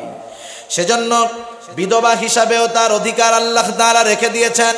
রাসূল আকরাম সাল্লাল্লাহু আলাইহি ওয়াসাল্লাম জানিয়ে দিয়েছেন, আপনার কোনো প্রতিবেশী যদি বিধবা হয়, সে বৃদ্ধ হতে পারে, হয়তো বৃদ্ধা, তার সন্তান নাই, তার স্ত্রী নাই, তার বাজারে গিয়ে তার প্রয়োজন মেটানোর কোনো সুযোগ নাই, একা একা বাজারে যাইতে পারে না, কেউ নাই তার। এই মানুষগুলার খেদমত করা বড় সৌভাগ্যের ব্যাপার। রাসূল আকরাম সাল্লাল্লাহু আলাইহি ওয়াসাল্লাম বলেন, as-sa'i 'alal armala wal masakin kal mujahidi fi sabilillah। কেউ যদি কোনো বিধবার প্রয়োজন মিটায় দেয়, কাকে একটু সহযোগিতা করে এবং মিসকিন যারা আছে অসহায় তাদেরকে সহযোগিতা করে, যতক্ষণ তাদের সহযোগিতার মধ্যে ব্যস্ত থাকে আল্লাহর রাস্তায় জিহাদ করলে যেই সওয়াব হতো সেই সওয়াব তার আমলনামায় যোগ হয়ে যায়। সুবহান। দেওবন্দের একজন মুরব্বী ছিলেন, ওনার নামটা আমার স্মরণ আসতেছে না। অনেক বড় একজন বুজুর্গ ছিলেন। উনি যখন বাজারে যাইতেন, ওনার এলাকায় অনেক মহিলারা ছিল বিধবা, তাদের স্বামীও ছিল না, সন্তানও ছিল না। উনি মাদ্রাসায় যাওয়ার সময় ওই সমস্ত বাড়ির সামনে গিয়ে বলতেন, আপনাদের কি কোনো বাজার আনা লাগবে নাকি? বাজারে আপনাদের কোনো প্রয়োজনীয়তা আছে নাকি? কিছু কেনা লাগবে নাকি? কিছু দরকার নাকি? উনি এইভাবে প্রত্যেকটা বিধবা মহিলা অসহায় মানুষের দরজার গড়ে গিয়ে উনি এভাবে এলান করতেন। এবার ওনাকে দিয়ে কেউ মরিচ আনাইতো, কেউ হলুদ আনাইতো, কেউ তরকারি আনাইতো। মাদ্রাসা থেকে পড়ানো শেষ করার পর যার যেই বাজার সেটা এনে তিনি প্রত্যেকের বাড়িতে পৌঁছায়া দিতেন। মাঝে মধ্যে এমনও হইতো, সব সময় তো মনে নাই, একজন আনতে বলছে হলুদ, উনি ভুলে মনে করে নিয়ে আসছে লবণ। আনার পরে বলতো, ও মাওলানা আপনি কি করলেন? আনতে বলছিলাম লবণ, আনতে বলছিলাম হলুদ, আপনি নিয়ে আসছেন মরিচ। উনি বেজার হইতেন না, হাসি মুখে বলতেন আচ্ছা ফেরত দেন। আবার নিজে ফিরে যাইতেন ওই দূর বাজার থেকে, আবার যেটা আনতে বলেছে বদল করে সেটা তিনি এনে দিতেন। এইরকম ভাবে উনি বিধবাদের খেদমত করতেন। কিন্তু আজকে আমাদের দেশে যখন কারো সন্তান থাকে না, স্ত্রী থাকে না, সে জানের দিক দিয়ে, সম্মানের দিক দিয়ে, অর্থনৈতিক দিক দিয়ে, সব দিক দিয়ে নিরাপত্তাহীনতার মধ্যে ভোগে, ঠিক কিনা? উনি আছে একা, কেউ নাই, পাশে একজন প্রভাবশালী, ও চিন্তা করে এই বুড়িরে যেমনে হোক উঠাই দিয়া ওর জমিটা দখল দিয়া আমি যদি আমার বাড়ির সাথে মিলাইতে পারি আমার বাড়িটা বড় হয়ে গেল। এই ধরনের জালেম আছে না নাই? অথচ ইসলাম বলতেছে কোনো বিধবা যদি থাকে তোমরা তার খেদমত করো, তার সাহায্য করো। যতক্ষণ সাহায্যে লিপ্ত থাকবা ততক্ষণ আল্লাহর রাস্তায় জিহাদ করার সওয়াব হবে। সুবহানাল্লাহ। বলেন ইসলাম এর চাইতে কি ফ্যাসিলিটি দিবে? এরপরে আসেন দেখেন, অনেক সময় আমাদের সমাজে এমন আছে, বিধবাকে বিবাহ যদি কোনো যুবক করে, কোনো অবিবাহিত যুবক যদি কোনো বিধবা নারীকে বিবাহ করে যার স্বামী মারা গেছে অথবা যে কোনো কারণে ছাড়াছাড়ি হয়ে গেছে, এমন কোনো মেয়েকে যদি কোনো যুবক বিবাহ করে সমাজের মানুষ তাকে অনেক তিরস্কার করে।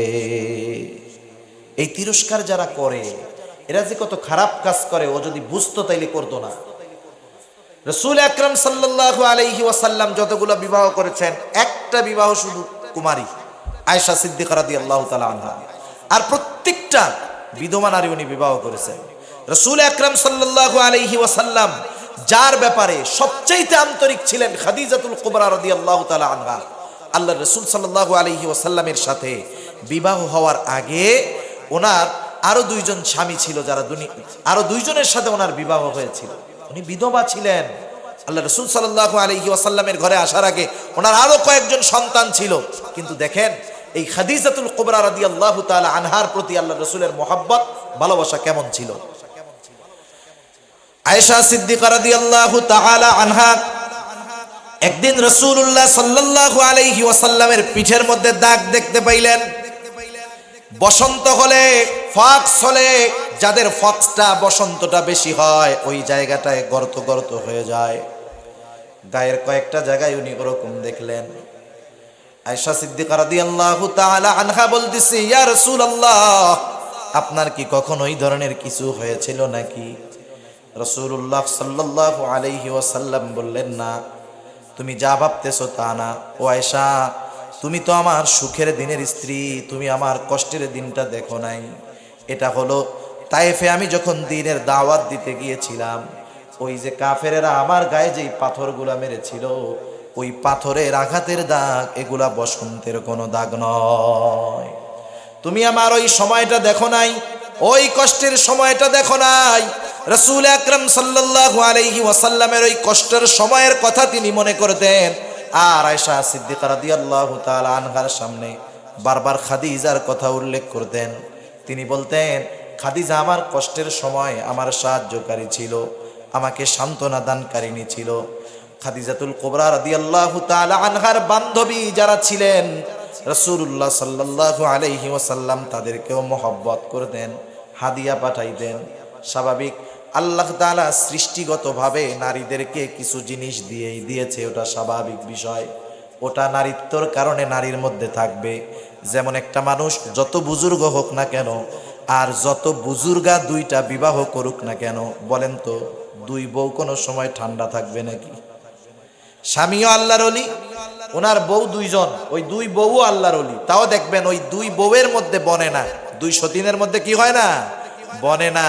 আপনি যদি একজনের প্রশংসা আর একজনের কাছে যায় বলেন, কাম সারা।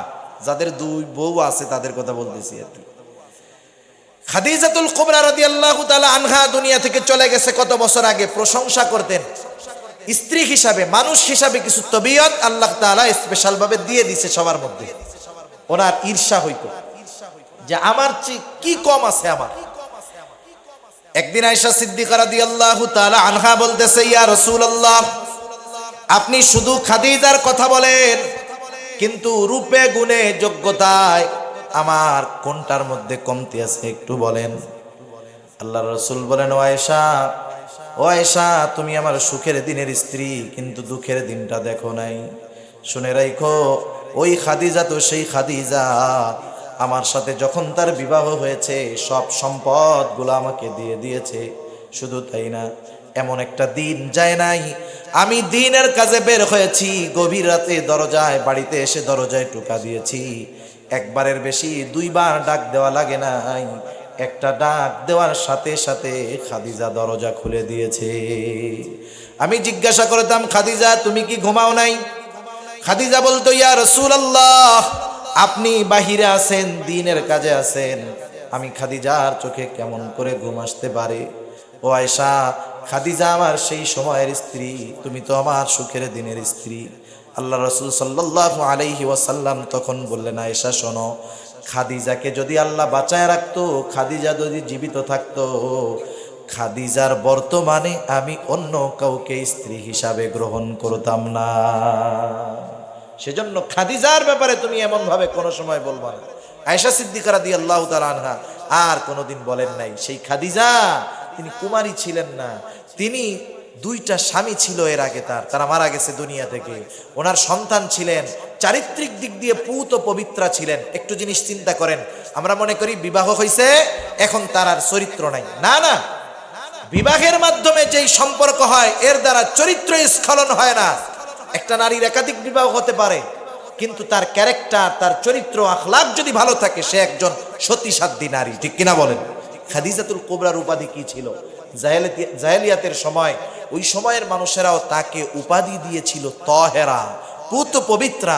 সেজন্য যদি কোনো দিনদার বিধবা পাত্র মেয়ে থাকে, কেউ যদি বিবাহ করে, যে করেছে তাকে আমরা তিরস্কার করব না, বরং সে যে কাজটা করেছে রাসূলুল্লাহ সাল্লাল্লাহু আলাইহি ওয়াসাল্লামের সাথে সে তার কাজের মিল রেখেছে। ঠিক কিনা বলেন? সেজন্য ইসলাম বিধবাকে বিবাহের ব্যাপারে উৎসাহী করেছে। আর অন্যান্য ধর্ম তো আছে, আসলে কথা বললে অনেকে এই কথা বোঝানোর জন্য বললেও অন্য খারাপ দিকে নিয়ে যাইতে পারে। যেমন হিন্দু ধর্মে এখনো আছে অনেক জায়গায়, বিবাহ হয়েছে, স্বামী মারা গেছে, এরা আর কেউ বিবাহ করে না, অবহেলিত হয়ে যায়, অপমানিত হয়, একে কেউ বিবাহ করতে চায় না, অপয়া মনে করে। অথচ দেখেন এখানে ইসলাম একটা বিধবা নারীর কি অধিকার দিয়েছে, যে বিধবা বিবাহ করার জন্য ইসলাম উদ্বুদ্ধ দিয়েছে। এখন আসেন, জাহেলিয়াতের সময়ে অর্থনৈতিকভাবে নারীদের কি অধিকার ছিল? এক কথায় কোনো অধিকার ছিল না। তারা না পাইতো বাবার সম্পদ, না পাইতো স্বামীর সম্পদ, না পাইতো সন্তানের সম্পদ, কিছুতেই তাদের অধিকার ছিল না। কিন্তু ইসলাম কোরআনুল কারীমের মধ্যে আল্লাহ সুবহানাহু ওয়া তাআলা পিতার সম্পদের মধ্যে নারীর অধিকার দিয়েছে, স্বামীর সম্পদের মধ্যে নারীর অধিকার দিয়েছে, সন্তানের সম্পদের মধ্যে নারীর অধিকার দিয়েছে। শুধু তাই না, একেবারে চূড়ান্তভাবে আল্লাহ তাআলা এটাকে সিদ্ধান্ত করায় দিয়েছেন। আল্লাহ তাআলা বলেন, ইউসিকুমুল্লাহু ফি আওলাদিকুম লিযযাকারি মিসলু হাদ্দিল উনসায়াইন। আল্লাহ রাব্বুল আলামিন বলেন, ইউসিকুমুল্লাহ, আল্লাহ তাআলা ওসিয়ত করতেছেন। ওসিয়ত মানে হলো আল্লাহ তাআলার চূড়ান্ত সিদ্ধান্ত। আর 5 মিনিট একটু বসেন, আজান হইতেছে, আমি শেষ করে দিব 5 মিনিট। আল্লাহ তাআলার চূড়ান্ত সিদ্ধান্ত, ইউসিকুমুল্লাহ ফি আওলাদিকুম। আল্লাহ তাআলা বলেন, আল্লাহ তোমাদের সন্তানদের ব্যাপারে ওসিয়ত করতেছেন। চূড়ান্ত ফয়সালা কি ওসিয়ত লিযযাকারি মিসলু হাযযিল উনসায়াইন, দুইটা কন্যা যা পাবে দুই কন্যার সমপরিমাণ একজন ছেলে পাবে। বাহিরগতভাবে দেখা যায় যে আল্লাহ ছেলেদেরকে বেশি দিল, মেয়েদেরকে কম দিল, বিষয়টা এমন না। এই বিধানটা নিয়ে ইসলাম বিদ্বেষী যারা, তারা বলতে চায় ইসলাম নারীদেরকে সমান অধিকার দেয় নাই। একটা জিনিস মনে রাখতে হবে, সমান অধিকার এক জিনিস, ইনসাফ হলো আর এক জিনিস। সমান অধিকারের মধ্যে বিশৃঙ্খলা সৃষ্টি হওয়ার সম্ভাবনা থাকে, কিন্তু ইনসাফের মধ্যে কোনো বিশৃঙ্খলা থাকে না। যেমন বোঝানোর জন্য বলি, আপনাদেরকে বিবাহের দাওয়াত দিছে, আপনি কমিউনিটি সেন্টারে বিবাহ খাইতে গেছেন, আপনিও গেছেন, আপনার 3 বছর 4 বছরের ছেলেটাও গেছে, ঠিক না? এখন 3 বছর 4 বছরের ছেলেও গেছে। এখন যাওয়ার পরে যখন খাবার দিচ্ছে, আপনি যে পরিমাণ খাইতে পারবেন সেই পরিমাণ যদি আপনার 3 বছরের ছেলেকে দেয়, যদি বলা হয় যে সমান অধিকার, আপনিও যা পাবেন ওরেও তাই দিতে হবে, খাওয়াইতে হবে। এখন আপনি তাকে বেশি দিলেন, কিন্তু এই বেশি দেওয়াটা তার উপরে ইনসাফ হবে না জুলুম হবে? আবার যদি এমন বলে যে ওই ছেলে খাবে 1 পিস, আপনি বয়স 30-40 বছর, আপনার লাগে হলো 5 প্লেট, যে আপনার ছেলে যা খাবে আপনার সমান তাই খাইতে হবে, এখন আপনারে কম দিল, তাহলে আপনার উপরে ইনসাফ হলো না জুলুম হলো? ইসলাম হলো যার যতটুকু প্রয়োজন, যতটুকু দিলে তার সাথে সামঞ্জস্যশীল হবে, ইসলাম এটা দিয়েছে। এজন্য ইসলাম ইনসাফ রক্ষা করেছে। ইনসাফ রক্ষার মধ্যেই সফলতা, শান্তি। কেমন ভাবে ইনসাফ হলো? নারীদেরকে তো পুরুষের অর্ধেক দেওয়া হলো। একটু চিন্তা করেন তো, এই ছেলেটা যখন, মেয়েটা যখন বাবার বাড়িতে থাকে, বালেগা হওয়ার পরেও যদি 20 বছরও হয়ে যায়, 25 বছরও হয়ে যায়, মেয়েটার যদি বিবাহ না হয়, যত বছর বাবার বাড়িতে থাকবে তার খরচ বহন করবে বাবা, বাবা বাধ্য, ঠিক কিনা বলেন? কিন্তু একটা ছেলে যখন বালেগ হয়ে যায়, 18 বছর, 19 বছর, 20 বছর হয়ে গেছে, এইবার বাবা তাকে খাওয়াইতে বাধ্য না, পড়াইতে বাধ্য না। বাবা যদি ওই বালেগ ছেলেটাকে খাওয়ায় পড়ায়, এটা বাবার ইহসান, দয়া, বাবা বাধ্য না। কিন্তু মেয়েটাকে বিবাহের আগ পর্যন্ত তার সব খরচ দিতে বাবা বাধ্য। কথা বোঝা গেছে? এই জায়গায় বলেন, ছেলের অধিকার বেশি পেইল না মেয়ের অধিকার বেশি হলো? মেয়েকে অগ্রাধিকার দেওয়া হলো। এরপরে ওই মহিলার যখন বিবাহ হলো, বিবাহ হওয়ার পরে স্বামীর ঘরে গেল, স্বামীর ঘরে গিয়ে কি স্বামীকে তার কিনে খাওয়ানো লাগে? স্বামীকে পোশাক কিনে দিতে হয়? A to Z তার খরচ বহন করে স্বামী। বাবার বাড়িতে বহন করছে বাবা, স্বামীর বাড়িতে বহন করে স্বামী। স্বামী মারা গেছে, এখন সন্তান আছে। বলেন তো, এই সন্তান উপযুক্ত হয়ে গেছে, এখন দায়িত্ব কার? নিজের খাওয়া লাগে, নিজের পড়া লাগে? বরং আল্লাহ তাআলা চূড়ান্ত সিদ্ধান্ত দিয়ে দিয়েছেন যে মা বাবার সব খরচা খরচ, অতিরিক্ত যা প্রয়োজন সবকিছু সন্তান ব্যয় করবে। তার মানে কন্যাদেরকে আল্লাহ যতটুকু দিয়েছেন তার পুরাটাই ধরা থাকে, এর কোনো খরচ নাই। কিন্তু ছেলেদেরকে দিয়েছেন ঠিক কন্যার দ্বিগুণ, কিন্তু তাদের যে ব্যয় হয় শেষমেশ গিয়া কিছুই টিকে না, ঠিক কিনা বলেন? একজনকে দিয়েছেন 10 টাকা, তার 1 টাকাও খরচ নাই। একজনকে দিয়েছেন 20 টাকা, কিন্তু তার খরচ আছে 15 টাকা। তাইলে এখানে কি হলো? যাকে 10 টাকা দেওয়া হয়েছে সে লাভবান, যাকে 20 টাকা দেওয়া হয়েছে তার 15 টাকা খরচ আছে। সেজন্য ইসলাম ইনসাফ করেছে, ইনসাফের মাধ্যমে নারীদেরকে অগ্রাধিকার দিয়েছে। শুধু তাই না, সর্বশেষ একটা হাদিস বলে শেষ করি, আমলের ক্ষেত্রেও ইসলাম নারীদেরকে অগ্রাধিকার দিয়েছে। আল্লাহ রাসূল সাল্লাল্লাহু আলাইহি ওয়াসাল্লাম এক হাদিসের মধ্যে বলেন, যেই নারী 5 ওয়াক্ত নামাজ পড়বে যথাসময়ে, 5 ওয়াক্ত নামাজ যথাসময়ে পড়বে, রমাদানের রোজাটা ঠিকমতো রাখবে, নিজের সতীত্বের হেফাজত করবে, সাথে সাথে স্বামীর শরীয়ী বিষয়ের আদেশগুলা মান্য করে চলবে। ভাই আমি বলে দিছি তো 8টা পর্যন্ত, আমি শেষ করে দিছি তো আলোচনা। যেই নারী স্বামীর দ্বীনি ফরমানগুলো মেনে চলবে, স্বামী যদি এমন কোনো আদেশ করে যাতে শরীয়তের আইন লঙ্ঘন হয়, শরীয়তের বহির্ভূত হয়, স্বামী যদি বলে বেপরদায় চলো, আমার বন্ধুদের সামনে যাও, এই ধরনের কোনো আদেশ করে, এগুলা মানা যাবে না। কারণ আল্লাহর নবী বলেন, লা তাআতা লিমাখলুকিন ফি মাসিয়াতিল খালিক, আল্লাহর নাফরমানি করে মাখলুকের আনুগত্য করা যাবে না, এটা বৈধ নয়।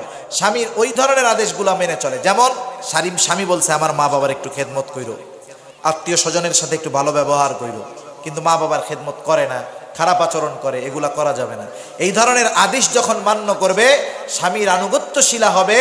রাসূলুল্লাহ সাল্লাল্লাহু আলাইহি ওয়াসাল্লাম বলেন, দাখালাত মিন আইয়াবওয়াবিল জান্নাতি শাআত, জান্নাতের যেই দরজা দিয়ে খুশি ওই নারী সেই দরজা দিয়ে জান্নাতে প্রবেশ করবে। সুবহানাল্লাহ বলেন।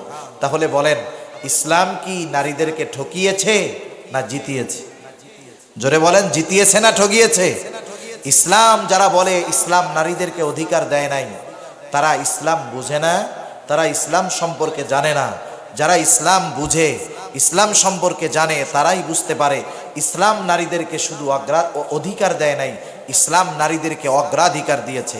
ইসলাম নারীদেরকে সর্বোচ্চ নিরাপত্তা দিয়েছে, ইসলাম নারীদেরকে সর্বোচ্চ মর্যাদা দিয়েছে, মায়ের সম্মান দিয়েছে, বোনের সম্মান দিয়েছে, কন্যা হিসাবে সম্মান দিয়েছে, স্ত্রী হিসাবে সম্মান দিয়েছে। সেজন্য নারীরা যদি সম্মানের সাথে, ইজ্জতের সাথে এই দুনিয়ার বুকে অবস্থান করতে চায়, ইসলামের মধ্যে আসার দরকার আছে না নাই? আল্লাহ তাআলা সবাইকে বুঝবার তৌফিক দান করুক। পাশাপাশি আমাদের উপরে যাদের নারীদের অধিকার রয়েছে, নারীদের যেই সকল অধিকার আমাদের কাছে প্রাপ্ত, তাদের অধিকার, তাদের হকগুলাও আদায় করার তৌফিক আল্লাহ দান করুক। সবাই বলি আমিন। ওয়া আখিরু দাওয়ানা আনিল হামদুলিল্লাহি রাব্বিল আলামিন।